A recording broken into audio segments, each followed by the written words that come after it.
Railway की जमीन खाली करो या फिर कार्रवाई के लिए तैयार रहो। बेलगरिया स्टेशन पर पुलिस की मुस्तैदी बढ़ी तो हॉकर्स का गुस्सा भी सड़कों पर फूट पड़ा। उत्तर 24 परगना के बेलगरिया रेलवे स्टेशन परिसर में आज उस समय तनाव का माहौल बन गया जब रेलवे प्रशासन के नोटिस के बाद भारी संख्या में रेलवे पुलिस और आरपीएफ के जवान स्टेशन परिसर में पहुंच गए। रेलवे की तरफ से पहले ही स्टेशन परिसर में जगह जगह नोटिस लगाकर हॉकर्स और फेरी वालों को रेलवे की जमीन खाली करने का आदेश दिया गया था।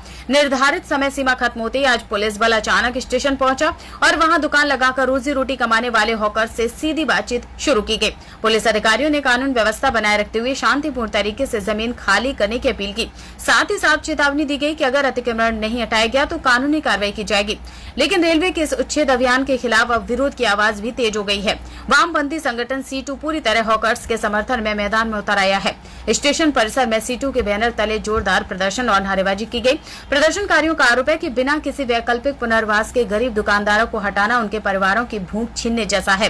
सीटू नेत्री गार्गी चटर्जी ने रेलवे प्रशासन पर बड़ा हमला बोलते हुए कहा कि सालों से मेहनत कर खाने वाले गरीब लोगों को उजाड़ने की साजिश रची जा रही है। उन्होंने साफ कहा कि जब तक हॉकर्स के लिए कोई वैकल्पिक व्यवस्था नहीं होगी तब तक आंदोलन जारी रहेगा और एक भी दुकान हटाने नहीं दी जाएगी। इधर रेलवे प्रशासन का कहना है कि स्टेशन परिसर में लगातार बढ़ रहे अतिक्रमण की वजह से यात्रियों को भारी परेशानी हो रही थी। सुरक्षा और यातायात व्यवस्था को सुचारू बनाए रखने के लिए यह कार्रवाई जरूरी है। अब सवाल यही है कि क्या रेलवे का बुलडोजर गरीबों की रोजी रोटी पर चलेगा या फिर विरोध प्रदर्शन के दबाव में प्रशासन को नई राह तलाशनी पड़ेगी। रेल हकार পুরো তুলে দেবে, তুলে দিয়ে ওরা নিজস্ব বড় বড় যে সব কোম্পানিগুলো আছে স্টল করে ওরা বিক্রি করবে এবং ওরা মুনাফা করবে। কিন্তু আমরা কিন্তু সিআইটু থেকে আমরা বলেছি যে আমরা ওই খেটে খাওয়া মানুষ, আমরা ছোট ছোট করে 4 foot by 4 foot 5 foot by 5 foot আমরা দোকান করে আমরা রুজি জোগাড় করবো।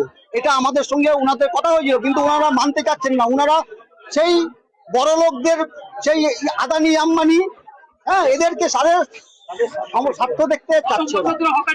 আমরা এখানে মোটামুটি 30 বছর হয়ে গেছে আমার হকারি জীবন। এখানে হকার আছে মোটামুটি 200 আছে, হকার 200 প্লাস। তখন তো আপনাদের পাশে টাকার কথা বলেছে, উনি ভুলে গেছেন। উনি এখন মনে করছেন যে আমি যা করব উত্তরপ্রদেশের কায়দায় আমি সমস্ত বুলডোজার দিয়ে চালিয়ে সব গরিব মানুষদের পেটে লাথি মেরে দেবো। এটাই উনার এখন হলো একটাই।